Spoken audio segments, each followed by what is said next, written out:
قبرستان اور اس کے پراسرار چاندنی ماحول کو مد نظر رکھتے ہوئے یہ مجھے خوفزدہ کرنا چاہتا ہے۔ اس کا خیال ہے میں بھی عام قسم کا ڈرپوک انسان ہوں، شاید اس کے ارادے لمبے معلوم ہوتے ہیں۔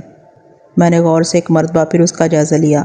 میں صرف یہ اندازہ لگا رہا تھا کہ کتنے گھونسوں میں اس کا حلیہ بگاڑا جا سکتا۔ پھر میں کیا کروں؟ میں نے بدستور ترشی سے کہا۔ اس نے اب مجھے غور سے دیکھا۔ غالباً وہ بھی یہ اندازہ لگا رہا تھا جسمانی مڈبھیڑ میں وہ مجھے کتنی دیر میں قابو کرے گا۔ میں دل ہی دل میں مسکرایا۔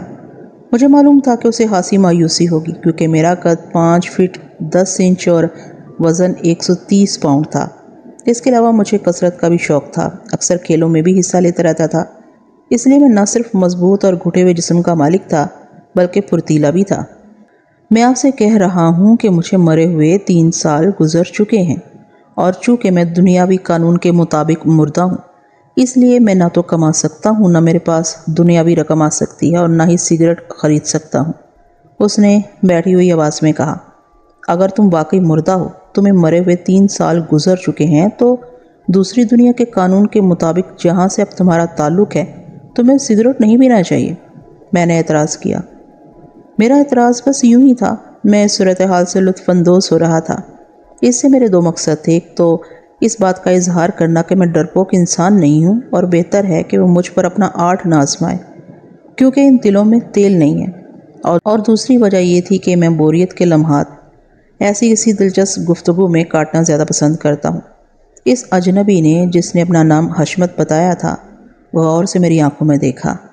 مجھے یہ کہنے میں کوئی عار نہیں کہ اس سے نظریں ملتے ہی میری ریڑھ کی ہڈی میں ایک سرد سی لہر دوڑ گئی۔ شاید اس کی وجہ یہ ہو کہ اس کی آنکھیں بے حد سرد اور خالی خالی سی تھیں، ان میں زندگی کی کوئی رمق نظر نہیں آتی تھی۔ ممکن ہے اس احساس کی وجہ قبرستان کا پراسرار ماحول ہو، یا قبرستان پر پھیلی ہوئی پراسرار چاندنی ہو۔ وجہ کچھ بھی ہو، ایک لمحے کے لیے میں واقعی خوفزدہ ہو گیا تھا۔ پھر میری فطری جرت میری مدد کے لیے آ گئی، اور میں دل ہی دل میں اپنے خوف پر مسکرانے لگا۔ تو میں جھوٹ بول رہا ہوں، اجنبی نے قدرے غصے سے کہا۔ آپ مجھے جھوٹا سمجھ رہے ہیں؟ مجھے، جس کی ساری عمر اپنے طالب علموں کو سچائی کی تلقین کرنے میں گزری؟ آپ کو معلوم ہے میں کون ہوں؟ کون ہو؟ میں نے مذاق اڑاتے ہوئے کہا۔ میرا دل چاہ رہا تھا کہ اس کے سامنے کہہ دوں کہ تم کوئی بھکاری یا چور اچکے ہو۔ میں پروفیسر ہوں، پروفیسر حشمت۔ میری ساری زندگی طالب علموں کو ریاضی پڑھاتے گزری ہے۔ میں نے تاریخ یا فلسفے جیسے جھوٹ کے پلندوں کو ہمیشہ نفرت کی نگاہ سے دیکھا ہے۔ ریاضی سے بڑی سچائی دنیا میں اور کوئی نہیں۔ اس کا لہجہ اور انداز بتلا رہا تھا کہ جیسے وہ کلاس روم میں نہ سمجھ طالب علموں کو کسی غلطی پر سرزنش کر رہا ہو۔ آپ کون سے کالج میں پڑھاتے ہیں پروفیسر صاحب؟ میں نے طنزیہ لہجے میں دریافت کیا، اور رک کر اپنی شلوار کو ایک نہایت خاردار جھڑی سے بچایا۔ پڑھاتا نہیں ہوں، بلکہ پڑھاتا تھا۔ اب تو مجھے مرے ہوئے تقریباً 3 سال گزر چکے ہیں۔ ٹھہرو میں تمہیں بتلاؤں۔ اجنبی نے رک کر چند لمحے کچھ سوچا۔ غیر ارادی طور پر میرے قدم رک گئے۔ ہاں، یاد آیا، 13 اکتوبر کو میری موت واقع ہوئی تھی، جب بدماش سوتے میں مجھے قتل کر گئے اور میری جوان لڑکی کو اٹھا کر لے گئے تھے۔ خوب، کہانی تو دلچسپ نظر آتی ہے پروفیسر صاحب۔ آپ مجھے پوری کہانی سنائیں۔ اگر آپ کی کہانی واقعی دلچسپ ہوئی تو میرا وعدہ ہے کہ کہانی کے اختتام پر میں آپ کو ایک سگریٹ بطور انعام دوں گا۔ میں نے پھر طنز کرتے ہوئے کہا، تم بہت ہی بد دماغ اور جاہل نظر آتے ہو۔ اجنبی نے غصے سے پنکارتے ہوئے کہا، تم مجھے جھوٹا سمجھ رہے ہو، مجھے کوئی بھکاری یا ننگا سمجھ رہے ہو؟ بے وقوف انسان، کیا تم موت کے بعد دوسری زندگی پر یقین نہیں رکھتے؟ کیوں نہیں؟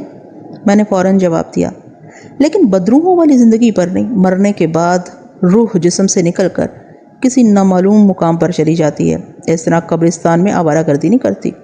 درست، لیکن تیری معلومات ادھوری ہیں، اور ادھورا علم خود عالم کے لیے بھی خطرناک ہوتا ہے۔ غور سے سن، میں بتاتا ہوں۔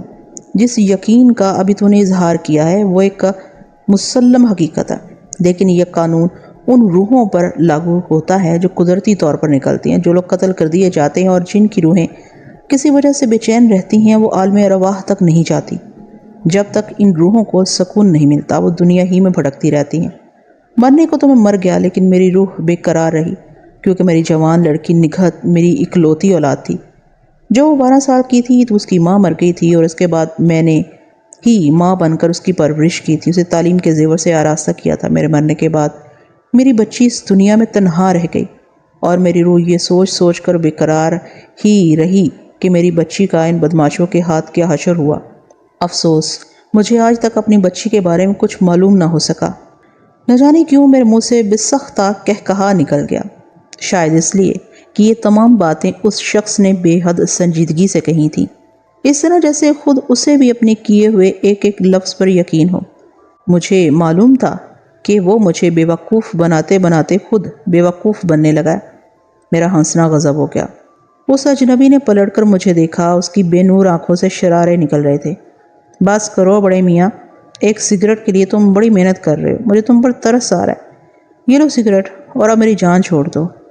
میں نے ہنستے ہوئے کہا اور جیب میں ہاتھ ڈال کر سگریٹ کا پیکٹ باہر نکالا۔ مجھے امید تھی کہ وہ شخص مجھ سے سگریٹ لے کر میری جان چھوڑ دے گا، کیونکہ جسمانی طور پر وہ مجھ سے کمزور ہے، اس لیے ایک ہی سگریٹ پر قناعت کرے گا۔ لیکن نہیں، میرا خیال غلط ثابت ہوا۔ تو مجھے جھوٹا سمجھتا ہے؟ تیرا خیال ہے میں یہ ساری بکواس ایک سگریٹ حاصل کرنے کے لیے کر رہا ہوں، حالانکہ مجھے واقعی سگریٹ کی ضرورت نہیں ہے، کیونکہ روحیں سگریٹ نہیں پیتی۔ میں نے تمہیں سگریٹ پیتا ہوا دیکھ کر لاشعوری طور پر تم سے سگریٹ مانگی تھی۔ تم سمجھ رہے ہو کہ یہ سارا بکھیڑا میں نے سگریٹ کے لیے کیا تھا، اور میں مردہ نہیں ہوں، مجھے مرے ہوئے 3 سال نہیں ہوئے، کیوں ہے نا یہی بات؟ بے شک، میں نے صاف کوئی سے کام لیتے ہوئے کہا۔ اگر میں تجھے اپنی قبر دکھاؤں، کیا تب تمہیں میرے مردہ ہونے کا یقین آ جائے گا؟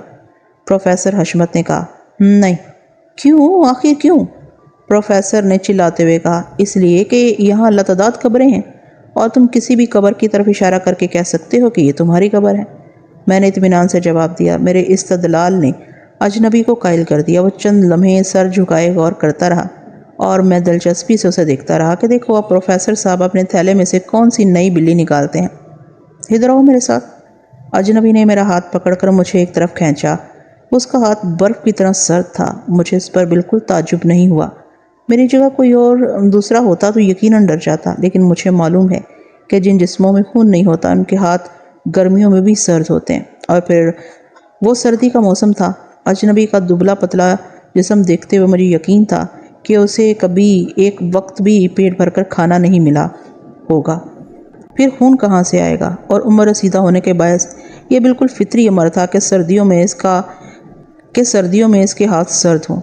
چھوڑو میرا ہاتھ۔ میں نے اس کا ہاتھ جھٹک دیا۔ سگریٹ لو اور اپنا راستہ ناپو۔ نہیں، ہرگز نہیں، مجھے سگریٹ کی ضرورت نہیں۔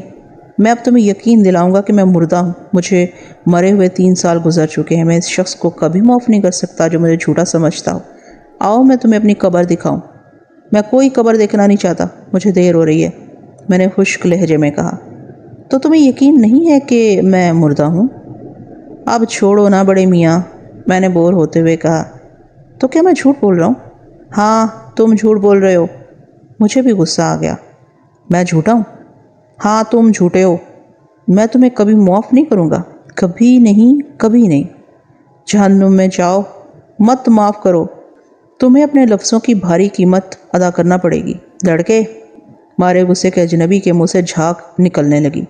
میرا دل چاہا کہ اس کے منہ پر زوردار تھپڑ لگاؤں، لیکن وہ عمر میں مجھ سے بڑا تھا، اور میں ہمیشہ سے اپنے بڑوں کا احترام کرتا آیا ہوں۔ میں نے اپنے غصے کو ضبط کیا اور مڑ کر لمبے لمبے قدم اٹھاتا اپنے راستے پر چلنے لگا۔ ٹھہرو، اجنبی نے چلا کر کہا۔ میں نے جھنجھلا کر پیچھے دیکھا۔ میری طرف غور سے دیکھو، اجنبی نے کہا۔ میں سر موڑنا ہی چاہتا تھا کہ وہ کھڑے کھڑے اچانک غائب ہو گیا۔ میں نے آنکھیں پھاڑ پھاڑ کر اس جگہ کو دیکھا جہاں چند لمحے قبل وہ اجنبی کھڑا تھا، جو مجھ سے چند قدم کے فاصلے پر تھی۔ آس پاس کوئی درخت بھی نہ تھا۔ جب مجھے یقین آ گیا کہ اجنبی واقعی غائب ہو گیا تو میری سٹی گم ہو گئی۔ ان حالات میں خود آپ کی کیا حالت ہوتی؟ اب یقین آیا۔ مجھے اپنے کانوں کے قریب اس کی آواز سنائی دی اور میں زور سے اچھل پڑا۔ میں نے پھرتی سے سر موڑ کر دیکھا۔ اجنبی میرے بالکل قریب کھڑا مجھے تمسخرانہ نظروں سے دیکھ رہا تھا۔ میرا دل زور زور سے دھڑک رہا تھا۔ میں اسے اتنا قریب دیکھ کر لڑکھڑا گیا اور کئی قدم پیچھے ہٹ گیا۔ میرے جسم سے پسینہ پھوٹ پڑا۔ میں نے کچھ کہنے کی کوشش کی، لیکن آواز میرے حلق سے باہر نہیں نکلی۔ اب بھی یقین نہیں آیا؟ اجنبی نے غصے بھری نظروں سے مجھے دیکھا۔ آواز میرے حلق میں گھٹ کر رہ گئی تھی۔ میں نے جلدی سے زور زور میں اس بات میں سر ہلایا کہ اب مجھے یقین آ گیا ہے، لیکن میرے سر ہلانے کو اجنبی نے غلط معنوں میں پایا۔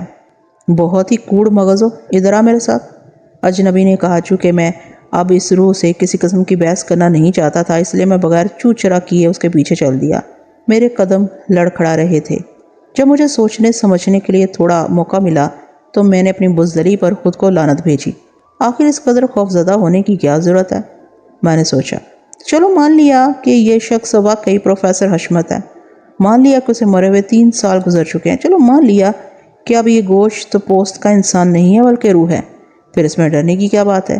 روحیں کسی انسان کو نقصان تو نہیں پہنچا سکتی، وہ کسی جاندار کو خوفزدہ تو کر سکتی ہیں لیکن گزند نہیں پہنچا سکتی، پھر ڈرنے کی کیا بات ہے؟ بے شک یہ بات معمول کے خلاف ہے، یہ نہیں اس طرح کسی روح سے ملاقات ہو جانا، لیکن یہ صرف خلاف معمول ہی تو ہے۔ چنانچہ جب میں پروفیسر حشمت کی روح کے سامنے قبر کے قریب پہنچا تو میرے قدم درست ہو گئے تھے، میرا پسینہ خشک ہو گیا تھا اور میرے حواس اپنے ٹھکانوں پر صحیح کام کر رہے تھے۔ وہ روح ایک قبر کے پاس جا کر رک گئی۔ یہ ہے میری قبر، روح نے انگلی سے اشارہ کرتے ہوئے کہا۔ میں نے غور سے اس قبر کو دیکھا، مجھے اس میں کوئی غیر معمولی بات نظر نہیں آئی۔ شاید میں اس قبر میں کوئی سوراخ یا کوئی دراڑ کی توقع کیے ہوئے تھا۔ مجھے اس قبر کے کنارے کوئی کتبہ بھی نظر نہیں آیا۔ بے شک میری قبر پر میرے نام کا کتبہ نہیں ہے، روح نے کہا، کیونکہ میرے کفن دفن کا انتظام محلے والوں نے کیا تھا، لیکن یہ میری ہی قبر ہے، میں تمہیں اس کے اندر داخل ہو کر دکھاتا ہوں۔ اگر یہ میری قبر نہیں ہوگی تو میں اندر داخل نہیں ہو سکوں گا، کیونکہ دوسرے کی قبر میں اس قبر والے کی روح کی اجازت کے بغیر کوئی دوسری روح داخل نہیں ہو سکتی۔ پروفیسر حشمت کی روح یہ کہہ کر زمین سے 2 فٹ بلند ہوئی، پھر وہ تیرتی ہوئی قبر کے عین اوپر پہنچ گئی۔ اس کے بعد اس کا سیدھا کھڑا ہوا جسم آہستہ آہستہ گھومتا ہوا قبر سے 2 فٹ اوپر فضا میں اس طرح معلق ہو گیا جس طرح مردوں کو چارپائی پر لٹایا جاتا ہے۔ چند لمحے اسی طرح فضا میں معلق رہنے کے بعد وہ آہستہ آہستہ قبر کی طرف آنے لگا۔ جیسے ہی وہ قبر کے قریب پہنچا میں نے قبر کو درمیان میں سے پھٹتے ہوئے دیکھا۔ میرے دیکھتے ہی دیکھتے پروفیسر کی روح قبر کے اندر داخل ہوتے ہی غائب ہو گئی اور اچانک غیر محسوس طریقے پر 1 سیکنڈ کے 1000ویں حصے میں قبر برابر ہو گئی۔ اب وہاں کچھ بھی نہ تھا۔ قبرستان پر پرہول سناٹا تھا، چاند کی پراسرار چاندنی پھیلی ہوئی تھی اور منہ کھولے میں اس قبر کو دیکھ رہا تھا۔ اچانک مجھے اپنی حالت کا احساس ہوا۔ موقع غنیمت جان کر میں پلٹا اور تیزی سے اس منحوس قبر کی طرف پست کر کے لمبے لمبے قدم اٹھاتا ہوا مخالف سمت میں جانے لگا۔ میرا دل تو بھاگنے کو چاہ رہا تھا کیونکہ میں جلد از جلد اس قبرستان سے نکل جانا چاہتا تھا، لیکن بھاگنا میری اس سرشت میں شامل نہیں۔ میں بھاگنا بزدلی کی علامت سمجھتا ہوں، اس لیے میں بھاگ کر خود کو بزدل ثابت نہیں کرنا چاہتا تھا۔ اب یقین آیا؟ مجھے وہی اجنبی آواز سنائی دی۔ میں ایک مرتبہ پھر بے اختیار بری طرح اچھل پڑا۔ پروفیسر حشمت کی روح میرے برابر موجود تھی اور میرے ساتھ ساتھ چل رہی تھی۔ میں غیر ارادی طور پر اس سے چند قدم دور ہٹ گیا۔ جی ہاں، یقین آ گیا، میں نے اٹکتے ہوئے کہا۔ نہیں، تم بہت کوڑ مغز ہو، تمہیں ابھی یقین نہیں آیا، صرف خوفزدہ ہونے کے باعث یہ جھوٹا اقرار کر کے مجھ سے جان چھڑانا چاہتے ہو، پروفیسر کی روح نے کہا۔ نہیں بخدا، میرا مطلب ہے پروفیسر صاحب، مجھے واقعی یقین آ گیا ہے کہ آپ مردہ ہیں، آپ کا 3 سال پہلے ہی انتقال ہو چکا ہے۔ تم سیاست کے طالب علم معلوم ہوتے ہو، سچ بتاؤ، کالج میں تمہارا سبجیکٹ کیا تھا؟ پولیٹیکل سائنس، میں نے پوری سچائی سے جواب دیا۔ میں اس وقت روح کے سوال کی گہرائی کو نہیں سمجھ سکا تھا۔ میرا اندازہ درست نکلا۔ ایک زمانے میں سیاست انتہائی ذہین لوگوں کا کھیل ہوتا تھا اور اب تو یہ جھوٹوں، بدماشوں اور لفنگوں کا مشغلہ بن کر رہ گیا۔ تم جھوٹ بول رہے ہو، تمہیں اب بھی یقین نہیں آیا، تم صرف خوفزدہ ہو۔ نہیں، میں نے جلدی سے کہا، خدا کی قسم پروفیسر صاحب، مجھے پورا یقین ہے، میں خوف کی وجہ سے نہیں کہہ رہا، میں خوفزدہ بھی نہیں ہوں۔ تم خوفزدہ نہیں ہو؟ روح نے مشتبہ نظروں سے مجھے دیکھا۔ ہرگز نہیں، میں نے اپنے لہجے میں مضبوطی پیدا کرتے ہوئے کہا۔ اچھا میری طرف دیکھو۔ میرا دل گفتگو کے اس رخ کو دیکھ کر ڈرنے لگا۔ خدا جانے یہ حبیث بڈھا اب کیا کرتب دکھانا چاہتا ہے۔ میں نے سوچا اور جی کڑا کر کے پروفیسر کی روح کو دیکھا۔ روح کے پتلے پتلے ہونٹوں پر شرارت بھری مسکراہٹ کھیلنے لگی، جیسے وہ آنے والے لمحات کے خیال ہی سے لطف اندوز ہو رہا ہو۔ میرے دیکھتے ہی دیکھتے اجنبی کا ٹھوس جسم اچانک دھوئیں جیسا ہو گیا، جیسے اس کا جسم اور لباس صاف و شفاف شیشے کے بنے ہو۔ وہ بس ایک دھندلا سا ہیولا نظر آ رہا تھا۔ تم خوفزدہ نہیں ہوئے نا؟ ہیولے میں سے آواز آئی اور وہ باقاعدہ قدم اٹھاتا ہوا میری طرف بڑھا۔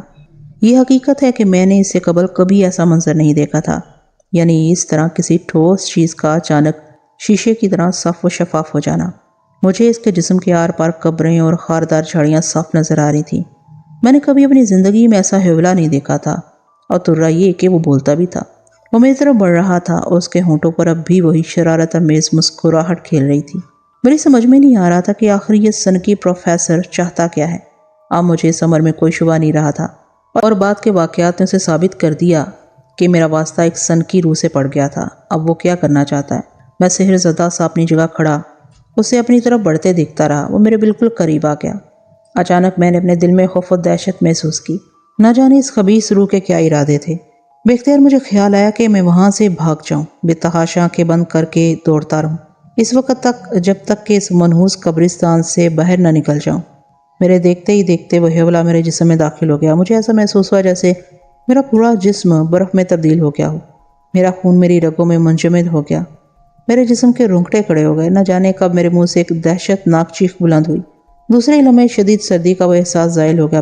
جی ہاں، پروفیسر میرے جسم کے اندر سے گزر چکا تھا اور مجھے اپنی پشت پر بے تحاشا ہنسنے کی آواز سنائی دی۔ پروفیسر کی روح پیٹ پکڑے اس طرح ہنسی سے لوٹ پوٹ ہو رہی تھی جیسے میری دہشت ناک چیخ نہ ہو بلکہ کوئی زبردست لطیفہ ہو۔ میری آنکھوں کے سامنے اندھیرا چھا گیا، میری ٹانگیں بے جان ہو گئی اور میں نقاہت کے باعث زمین پر اکڑوں بیٹھ گیا۔ میری حالت اس وقت بہت خراب تھی۔ میرا پورا جسم پسینے میں شرابور ہو رہا تھا۔ میرے ذہن کے ساتھ میرے حواس بھی کام نہیں کر رہے تھے۔ اچانک پروفیسر کی مسرت بھری چیخیں بند ہو گئیں اور قبرستان پر ہولناک سناٹا طاری ہو گیا۔ چند لمحوں بعد میں نے ایک بلی کے گھرانے کی آواز سنی اور دوسرے ہی لمحے وہ سیاہ بلی چھپٹ کر گھراتی ہوئی میری ٹانگوں میں گھس گئی۔ ایک زبردست چیخ کے ساتھ میں اچھل کر پیچھے ہٹا۔ وہ سیاہ بلی مجھ سے چند قدم کے فاصلے پر کھڑی اپنی خوفناک نظروں سے مجھے دیکھتی رہی۔ پھر پلک جھپکتے ہی بلی کی جگہ پروفیسر کی روح کھڑی ہوئی نظر آئی۔ وہ دوبارہ پیٹ پکڑ کر ہنسنے لگا، بلکہ لوٹ پوٹ ہو گیا۔ ہنسی کی شدت سے اس کی آنکھوں میں آنسو آ گئے جنہیں وہ اپنی آستین سے خشک کرنے لگا۔ میں انتہائی بے بسی سے دیکھتا رہا، پھر آہستہ آہستہ دوبارہ اکڑوں بیٹھ گیا اور گھٹنوں میں اپنا منہ چھپا لیا۔ اب یقین آیا؟ کچھ دیر بعد مجھے پروفیسر کی سنجیدہ آواز سنائی دی۔ میں نے بیٹھے بیٹھے زور سے سر ہلایا۔ نہیں، تمہیں ابھی یقین نہیں آیا، تم صرف خوفزدہ ہو اور جھوٹ بول رہے ہو۔ میں بولا، کس طرح اب اس حقیقت کی تردید کر سکتا تھا کہ میں خوفزدہ نہیں ہوں؟ نہیں، خدا کی قسم مجھے پورا یقین ہے، بخدا میں خلف اٹھانے کو تیار ہوں، میں نے چلا کر کہا، لیکن روح نے میری ایک نہ سنی۔ وہ آہستہ آہستہ میری طرف بڑھتی رہی۔ میں خوفزدہ چوہے کی طرح زمین پر پیچھے کی طرف کھسکنے لگا۔ نہیں، تمہیں یقین دلانا پڑے گا، تم مجھے جھوٹا سمجھتے ہو، روح نے بڑبڑاتے ہوئے کہا۔ میں کس طرح آپ کو یقین دلاؤں پروفیسر صاحب؟ میں نے تقریباً روتے ہوئے کہا۔ میں ہر قسم کھانے کو تیار ہوں، آپ کو خدا کا واسطہ میرے قریب مت آئیے گا۔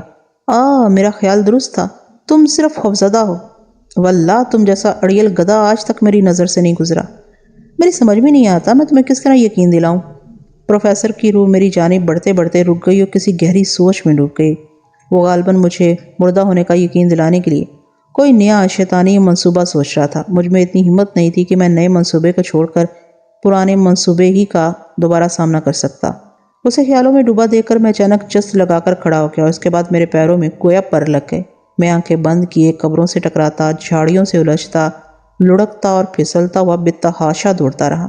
مجھے اپنے عقب میں برابر کسی کی موجودگی کا احساس رہا، لیکن میرے سر پر صرف ایک دھن سوار تھی کہ کسی طرح اس منحوس قبرستان سے باہر نکل جاؤں، اور تمام راستہ کوئی واقعہ پیش نہیں آیا، اور اگر پیش بھی آیا ہو تو میں نے نہیں دیکھا۔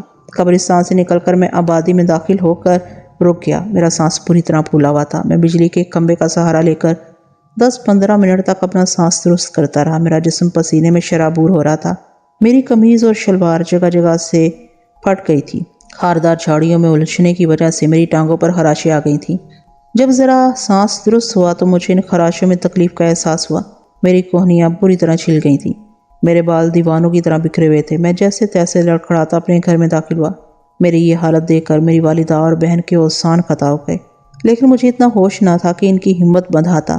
میں گھر میں داخل ہوتے ہی بستر پر دراز ہو گیا۔ مجھ پر 12 گھنٹے تک بے ہوشی طاری رہی اور میں 4 روز تک بخار میں چلتا رہا۔ مجھے اپنی والدہ اور بہن کی زبانی معلوم ہوا کہ میں نیم بے ہوشی کے عالم میں چیخ چیخ کر ایک ہی جملہ دہراتا رہا، مجھے یقین آ گیا، مجھے یقین آ گیا، مجھے پورا یقین ہے۔ ایک روز میری حالت ذرا سنبھلی تو میری ننھی منی بہن میرے پاس بیٹھ کر باتیں کرنے لگی۔ میں آفس سے آنے کے بعد گھنٹوں سے باتیں کرتا رہتا تھا، ادھر ادھر کی باتیں، اسکول کی، محلے کی، دنیا بھر کی باتیں۔ اس روز میری بہن بہت سنجیدہ تھی. اسے اس قدر سنجیدہ دیکھ کر مجھ سے ہنسی ضبط کرنا مشکل ہو رہی تھی. ایسا معلوم ہو رہا تھا جیسے کرۂ ارض پر امن قائم رکھنے کی گھمبیر ذمہ داری اس بیچاری کے ننھے منھے کاندھوں پر ڈال دی گئی ہو. بھائی جان، اچانک میری بہن نے کہا، کل جب آپ خواب دیکھ رہے تھے تو آپ خواب دیکھتے دیکھتے ہنس رہے تھے. واقعی؟ میں نے قدرے حیرت سے کہا. ہاں بھائی جان، میں دوسرے کمرے میں تھی امی کے ساتھ. مجھے بہت ڈر لگا. میں امی سے لپٹ گئی. واہ میری بہادر بہن، تم نے تو گیدڑ کو بھی مات کر دیا. بھلا اس میں ڈرنے کی کیا بات تھی؟ بھائی جان آپ عجیب طرح ہنس رہے تھے. میں نے امی سے کہا، بھائی جان کے کمرے میں چور گھس آیا ہے، وہ ہنس رہا ہے. امی نے کہا، نہیں وہاں کوئی نہیں ہے، تمہارے بھائی جان خواب میں ہنس رہے ہیں. میں نے آپ کے کمرے میں جھانک کر دیکھا، آپ سو رہے تھے. کمرے میں چور نہیں تھا. مجھے تو بڑا ڈر لگا. یہ سن کر میرے کان کھڑے ہو گئے. میں کس طرح ہنس رہا تھا؟ میں نے پوچھا. میں بتا نہیں سکتی بھائی جان، بڑی عجیب آواز میں. آپ کیوں اس طرح ہنس رہے تھے؟ بس سچ مجھے بڑا ڈر لگ رہا تھا. آپ ایسے نہ ہنسا کریں. نہیں گڑیا، اب میں ایسے نہیں ہنسوں گا. دیکھو شاید امی جان بلا رہی ہیں. میں نے اسے ٹالتے ہوئے کہا. دراصل میں کچھ سوچنا چاہتا تھا لیکن کچھ سوچنے کی نوبت نہیں آئی. چند منٹ بعد میرے اندیشوں کی تصدیق ہو گئی. آپ دوا پی لیجیے گا، ٹائم ہو گیا ہے. میری بہن نے چلتے چلتے مجھے یاد دلایا. ضرور، تم فکر نہ کرو. دوا کی شیشی میرے سرہانے رکھی ہوئی میز پر رکھی تھی. میں نے بے خیالی میں اسے اٹھانے کے لیے ہاتھ بڑھایا اور اسے میز پر ٹٹولا، لیکن وہاں شیشی نہ تھی.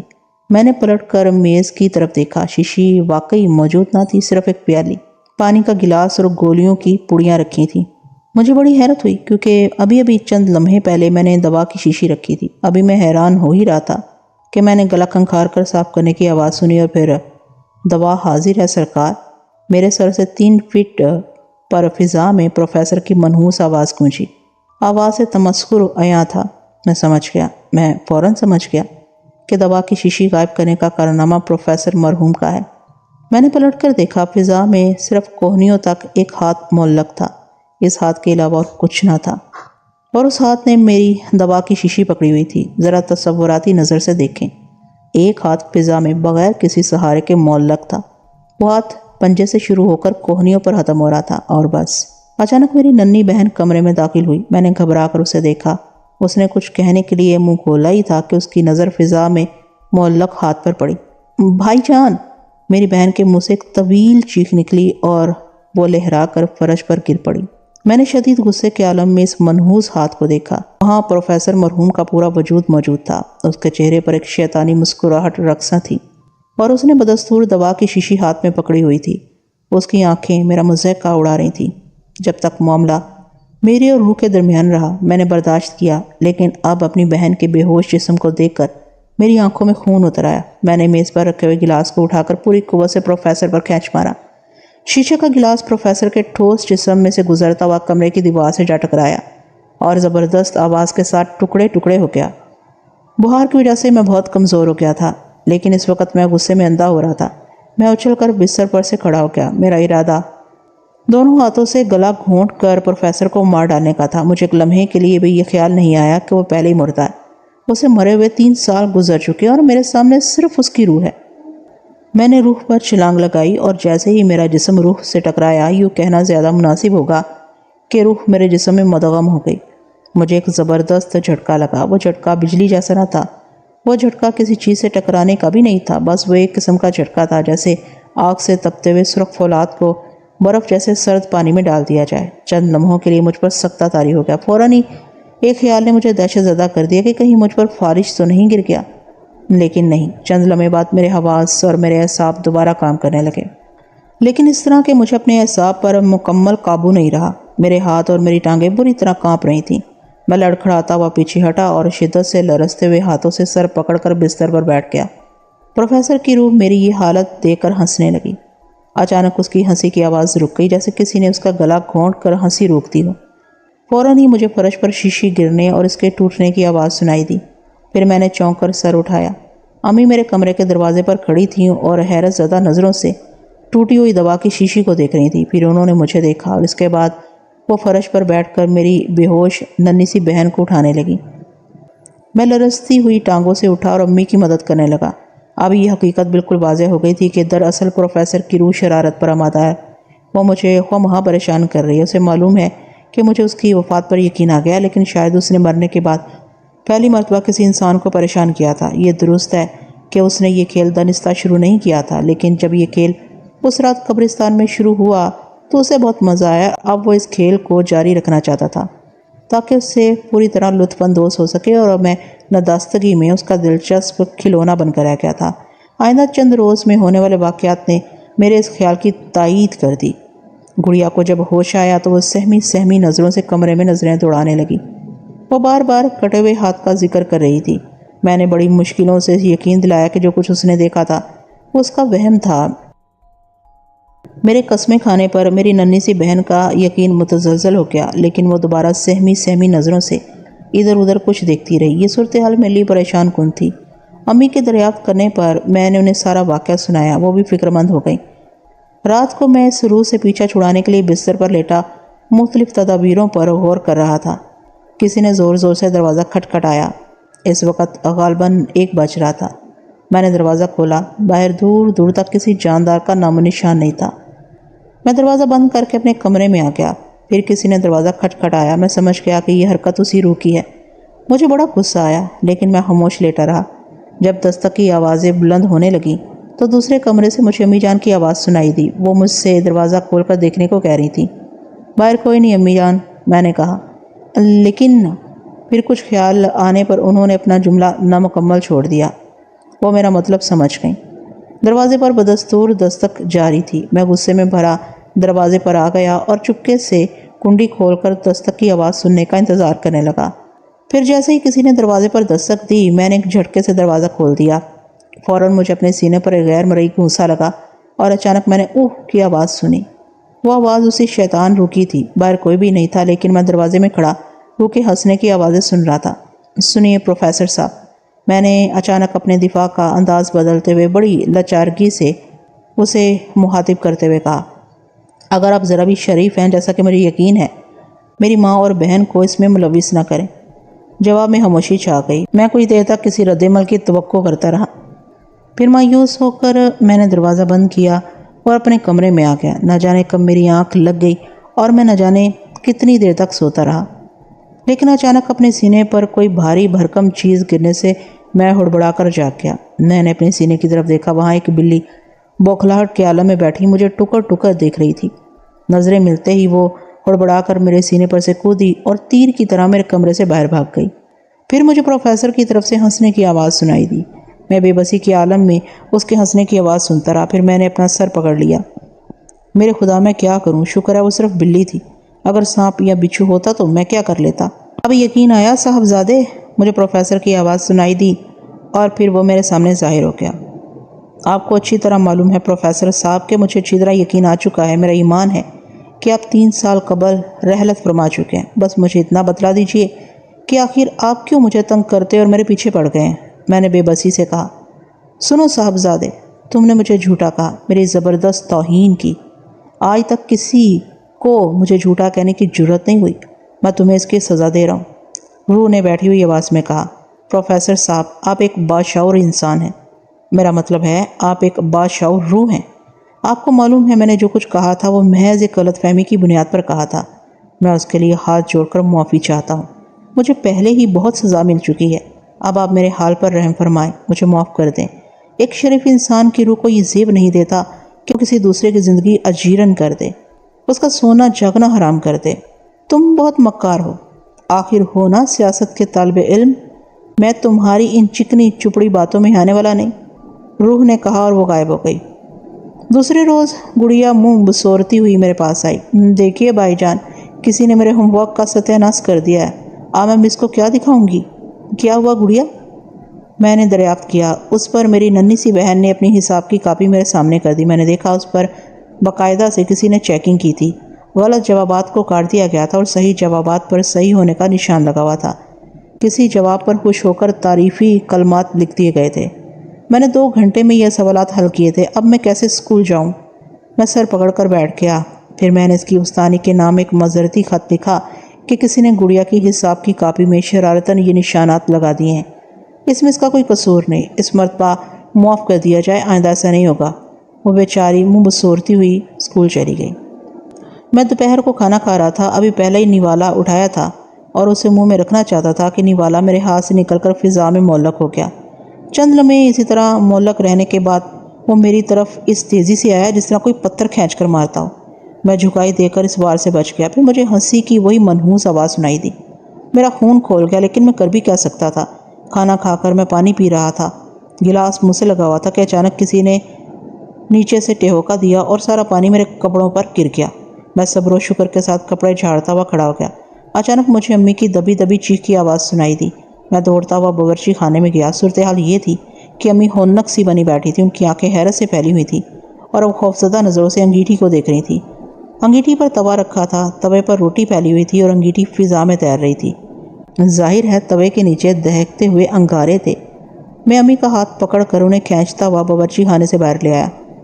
پھر مجھے فرش پر انگیٹھی گرنے کا دھماکہ سنائی دیا اور چند لمحوں بعد وہی مسرت بھری مکروہ چیخیں۔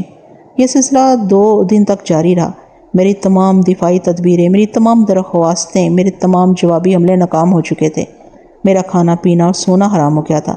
میں گھر سے باہر بھی نہیں نکل سکتا تھا۔ مجھے ڈر تھا کہ اگر گھر سے باہر آفس بھی ایسے واقعات پیش آئے تو جانے کیا ہو جائے۔ گھر کا سکون غارت ہو گیا تھا۔ میری بہن ہر وقت سہمی اور امی کے ساتھ چپکی رہتی۔ خود امی کی حالت کچھ مختلف نہیں تھی۔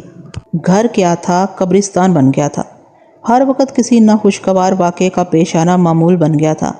امی نے اس روز کے واقعے سے متاثر ہو کر گھر میں کھانا پکانا بند کر دیا اور کھانا ہوٹل سے آنے لگا۔ میری قوت برداشت جواب دیتی جا رہی تھی اور یہ احساس شدت سے بڑھ رہا تھا کہ مجھے جلد ہی کوئی ایسی کارروائی کرنی پڑے گی جو اس روح کا دماغ درست کر دے اور وہ میرا پیچھا چھوڑ دے۔ لیکن سوال یہ تھا کہ وہ کارروائی کیا ہو؟ اس سوال کا جواب سوچتے سوچتے میں پاگل ہو گیا تھا، اور جب اس کا جواب میرے ذہن میں آیا تو بس ایک بجلی سی چمکی اور مسئلے کا حل میری نظروں کے سامنے تھا۔ اس وقت رات کے شاید 2 بج رہے تھے اور جواب پا کر میرے لیے صبح کا انتظار مشکل ہو گیا۔ جیسے ہی مرغے نے بانگ دی، میں خاموشی سے اپنے کمرے سے نکلا۔ میں نے ایک میلی شلوار اور ایک میلی قمیض پہن کر ایک سویٹر پہنا، پھر ایک خالی بوری میں گینتی اور پھاوڑا لے کر قبرستان کی طرف چل دیا۔ مجھے پروفیسر حشمت مرحوم کی قبر ڈھونڈنے میں زیادہ دشواری پیش نہ آئی، کیونکہ وہ ایک بہت خوبصورت سنگ مرمر کی قبر کے برابر میں بنی ہوئی تھی، اور بھلا اس جگہ کو میں کس طرح بھول سکتا ہوں جہاں اس رات مجھے اس قدر ہولناک تجربات سے گزرنا پڑا تھا، جہاں میں بے یقینی کی کیفیت سے یقین کی منزل میں داخل ہوا تھا۔ پو پھٹ چکی تھی اور اچھا خاصا اجالا پھیل چکا تھا۔ اس وقت قبرستان میں سناٹا طاری تھا۔ وجہ یہ نہیں تھی کہ لوگ اس وقت وفات نہیں پاتے، بلکہ اس کی بنیادی وجہ یہ ہے کہ مرحوم کے لواحقین اتنی صبح مرحوم کو آخری سفر پر نہیں لے جاتے۔ میں نے پروفیسر کی قبر کے پاس کھڑے ہو کر اپنی کمر پر سے بوری اتاری اور گینتی لے کر مرحوم کی بوسیدہ اور کچی قبر پر ایک ضرب لگائی، جیسا کہ مجھے امید تھی کہ پروفیسر مرحوم کی آرام کرتی روح میری ایک ضرب سے ہی جاگ گئی ہوگی۔ یہ کیا ہو رہا ہے؟ مجھے ایک گھبرائی ہوئی آواز سنائی دی۔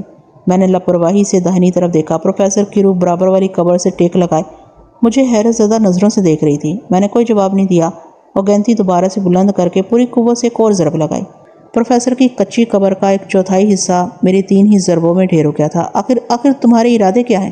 روح کی آواز میں گھبراہٹ نمایاں تھی۔ میں نے اس طرح ظاہر کیا جیسے میں نے کچھ سنا ہی نہ ہو، اور گینتی کو سر سے بلند کیا۔ میں کہتا ہوں یہ سب کیا ہے؟ تم کیا کرنا چاہتے ہو؟ روح کی آواز میں گھبراہٹ کے علاوہ خوف بھی جھلک رہا تھا۔ میں نے دل میں مسکراتے ہوئے ایک اور تباہ کن ضرب لگائی۔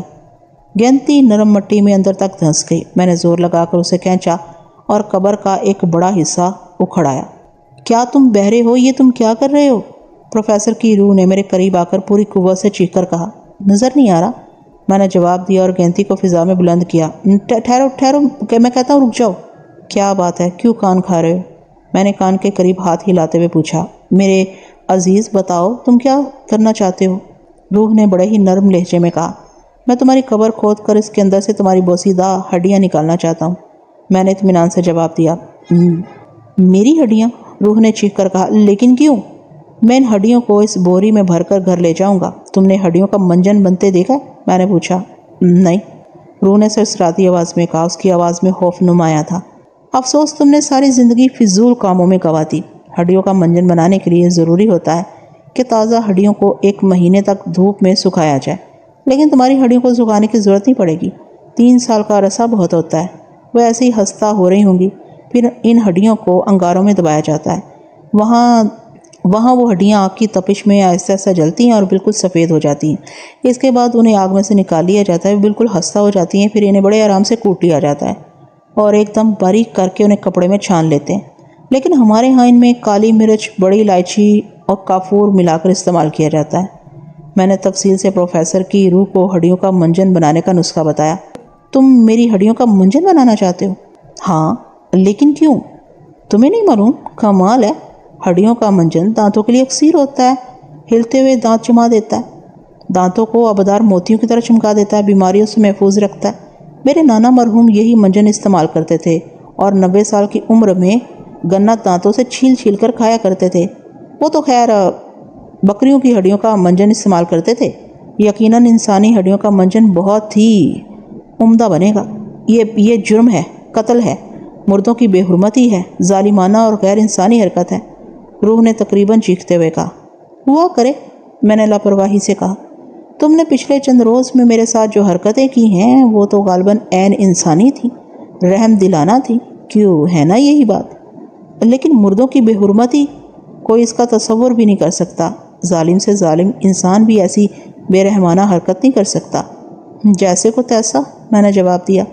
تم نے میرا کھانا پینا، جاگنا، سونا حرام کر دیا، میرے گھر کا سکون غارت کر دیا۔ میری ننھی گڑیا جاگتے میں چیخیں مارتی ہے، وہ اب تنہا پانی پینے کمرے سے باہر بھی نہیں جاتی۔ میری ماں نے ڈر کر کھانا پکانا بند کر دیا ہے، یہ ہے میرا انتقام۔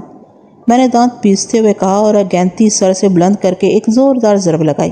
گینتی کی قبر پر پڑتے ہی روح کے جسم سے ایک ہلکی سی کراہ نکلی۔ رک جا ظالم انسان، یہ کیا کر رہا ہے؟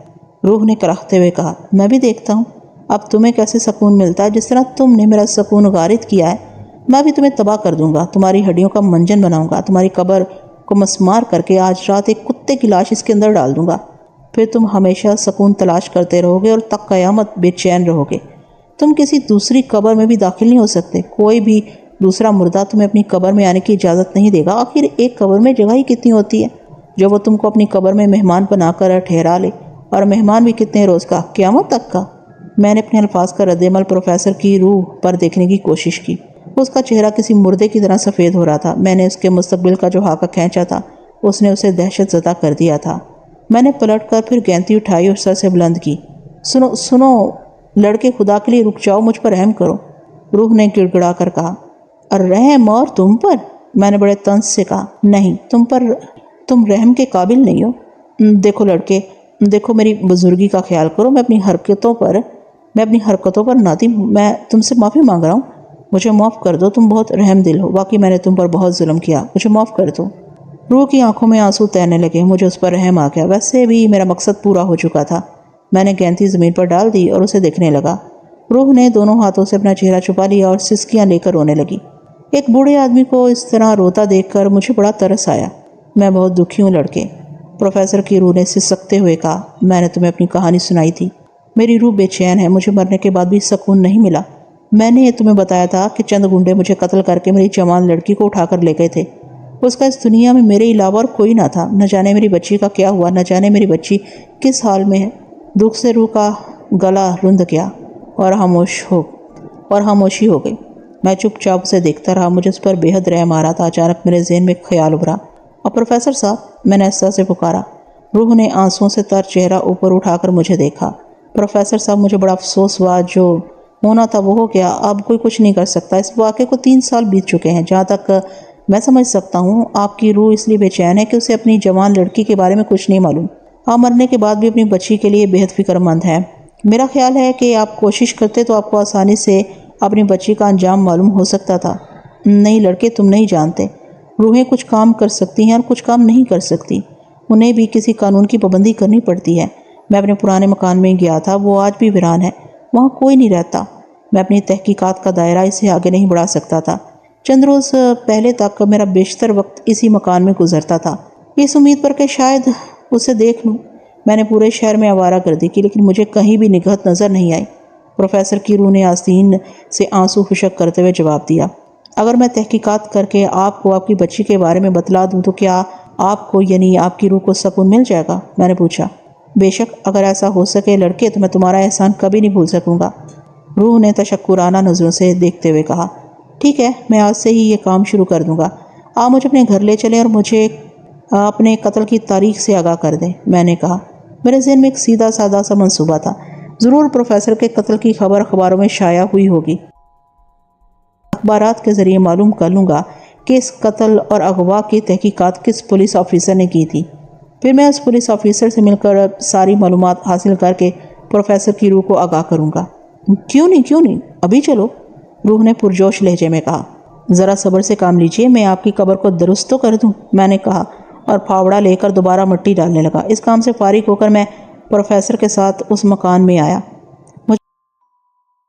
مجھے اس مکان کے آسیب زدہ ہونے میں ذرا بھی شبہ نہ تھا۔ مجھے خود پروفیسر کی روح نے بتلایا تھا کہ اس نے 3 سال سے مکان کو اپنا مسکن بنایا ہوا ہے۔ پھر میں پروفیسر کو مکان میں اکیلا چھوڑ کر ایک لائبریری میں گیا۔ 3 سال پرانے 13 اکتوبر کے اخبارات دیکھنے لگا۔ یہ وہی تاریخ تھی جس رات پروفیسر کو قتل کیا گیا تھا اور اس کی لڑکی کو گنڈوں سے اغوا کیا تھا۔ انہیں دیکھ کر مجھے اندازہ ہوا کہ پروفیسر کے قتل نے شہر میں کافی سنسنی پھیلائی ہوگی۔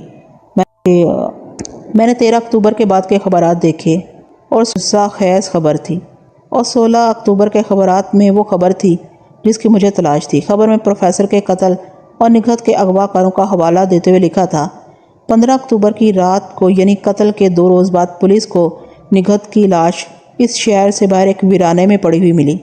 اس کے ساتھ ہی نگہت کی لاش کی تصاویر تھیں۔ نگہت کی موت کی وجہ خودکشی تھی۔ اس نے گنڈوں کے چنگل سے آزاد ہونے کی امید چھوڑ کر خودکشی کر کے اپنی عصمت بچائی تھی۔ میں نے 3 ماہ بعد کے اخبارات بھی دیکھ لیے جس سے معلوم ہوا کہ پولیس اس کے گنڈوں کو نہیں پکڑ سکی۔ غالباً پولیس نے اس قتل اور اغوا کے دوہرے کیس کو ناکام کیس والی فائل میں لگا دیا ہوگا۔ میں شام کو تھکا ہارا لائبریری سے اٹھا اور آج سے بھی مکان میں آیا۔ پروفیسر حشمت کی روح بے چینی سے میرا انتظار کر رہی تھی۔ جب میں نے اس کی لڑکی کے انجام سے آگاہ کیا تو خود میری آواز بھر آ گئی۔ پروفیسر بہت دیر تک بلک بلک کر روتا رہا۔ جب اس کے آنسو ختم ہو گئے تو اس نے ممنونیت سے اور احسان مندی سے میرا ہاتھ پکڑ لیا۔ لڑکے، میں تمہارا یہ احسان تک قیامت فراموش نہیں کر سکوں گا۔ اب میں سکون سے اپنی قبر میں واپس چلا جاؤں گا، میری روح کو قرار آ جائے گا۔ جو ہونا تھا وہ تو ہو گیا، شاید قسمت میں یہی لکھا تھا۔ روح خاموش ہو کر کچھ سوچنے لگی۔ میں بھی سر جھکائے خاموش بیٹھا رہا۔ پھر روح نے گہرا سانس لیا اور کہا، میں نے کسی طرح محنت کر کے اپنی بیٹی کا بیاہ رچانے کے لیے ایک پائی جوڑی تھی۔ روح نے کہا، اب وہ رقم کس کام کی؟ جب دلہن ہی نہ رہی تو سرخ جوڑے کس کام کے؟ لڑکے، تم نے مجھ پر بڑا احسان کیا ہے، میں اس کا بدلہ تو نہیں دے سکتا، لیکن سامنے والی میز دیکھ رہے ہو، اس کے درمیانی دراز کھول کر میز سے باہر نکالو۔ میں نے روح کی ہدایت پر عمل کیا اور درمیانی دراز میز سے باہر نکال لی۔ ٹھیک ہے، اب خالی جگہ کے اندر ہاتھ ڈال کر بائیں جانب دیکھو، ایک خفیہ خانہ بنا ہوا ہے، وہاں جو کچھ بھی ہو باہر نکال لو۔ میں نے ہاتھ اندر ڈال کر خفیہ خانے کو ٹٹولا اور کئی چیزیں باہر نکالی۔ ان میں چند زیورات اور اخباری کاغذ میں لپٹا ہوا ایک پیکٹ تھا۔ اس پیکٹ کو کھولو۔ میں نے پیکٹ کھولا، اس کے اندر انعامی بانڈز تھے۔ یہ بانڈ میں نے 10 سال کے عرصے والے خریدے تھے۔ ان کی مالیت تقریباً 12,000 روپے ہوگی۔ میں نے بانڈ اس لیے خریدے تھے کہ جب میں اپنی بچی کی شادی کروں گا۔ یہاں آ کر روح کی آواز بھر آ گئی۔ وہ چند لمحے خاموش رہنے کے بعد پھر بولی، تو ان بانڈ پر مجھے اچھا خاصا منافع مل جائے گا۔ میرا خیال ہے کہ اگر آج انہیں تم کسی بینک میں کیش کراؤ گے تو 12,000 کے کم از کم 18,000 ضرور مل جائیں گے۔ لیکن جناب، میں یہ بانڈ کس طرح لے سکتا ہوں؟ بے وقوفوں جیسی بات مت کرو۔ میرے لیے اب یہ بانڈ کاغذ کے ٹکڑے ہیں۔ میں نے مرنے کے بعد بھی 3 سال تک ان کی حفاظت صرف اس لیے کی تھی کہ شاید میری بچی واپس آ جائے اور اسے پیسوں کی ضرورت پڑے، لیکن وہ بھی نہیں رہی۔ اب ہماری ملاقات اوپر ہی ہوگی۔ میں نے تمہاری ننھی سی بہن کو بڑا پریشان کیا، بڑی پیاری بچی ہے۔ میں یہ بانڈ اور چند زیورات تمہیں نہیں دے رہا، بلکہ گڑیا کو تحفتاً دے رہا ہوں۔ جب وہ بڑی ہو، اس کی شادی کرو تو یہ سب میری طرف سے اسے پیش کر دینا۔ اپنی امی جان سے بھی میری طرف سے معافی مانگ لینا۔ میں خود جا کر ان سے معافی مانگتا، لیکن مجھے اپنی بچی کے لیے بہت جلدی ہے۔ اب مجھ سے برداشت نہیں ہو رہا، میں جا رہا ہوں۔ میں تمہیں ہمیشہ یاد رکھوں گا لڑکے۔ کبھی کبھی میری قبر پر فاتحہ پڑھ جایا کرنا۔ خدا حافظ۔ اور میں ڈبڈبائی آنکھوں سے ہاتھوں میں بانڈ کا پیکٹ لیے پروفیسر حشمت مرحوم کی روح کو فضا میں تحلیل ہوتے دیکھتا رہا۔ امید کرتی ہوں آپ کو یہ سٹوری پسند آئی ہوگی۔ پسند آئی ہے تو چینل کو سبسکرائب ضرور کر لیجئے گا تاکہ ایسی ہی کہانیاں سننے کا موقع آپ کو بار بار ملتا رہے۔ ملتے ہیں ایسی ہی ایک خوفناک نئی کہانی کے ساتھ۔ اجازت دیجیے۔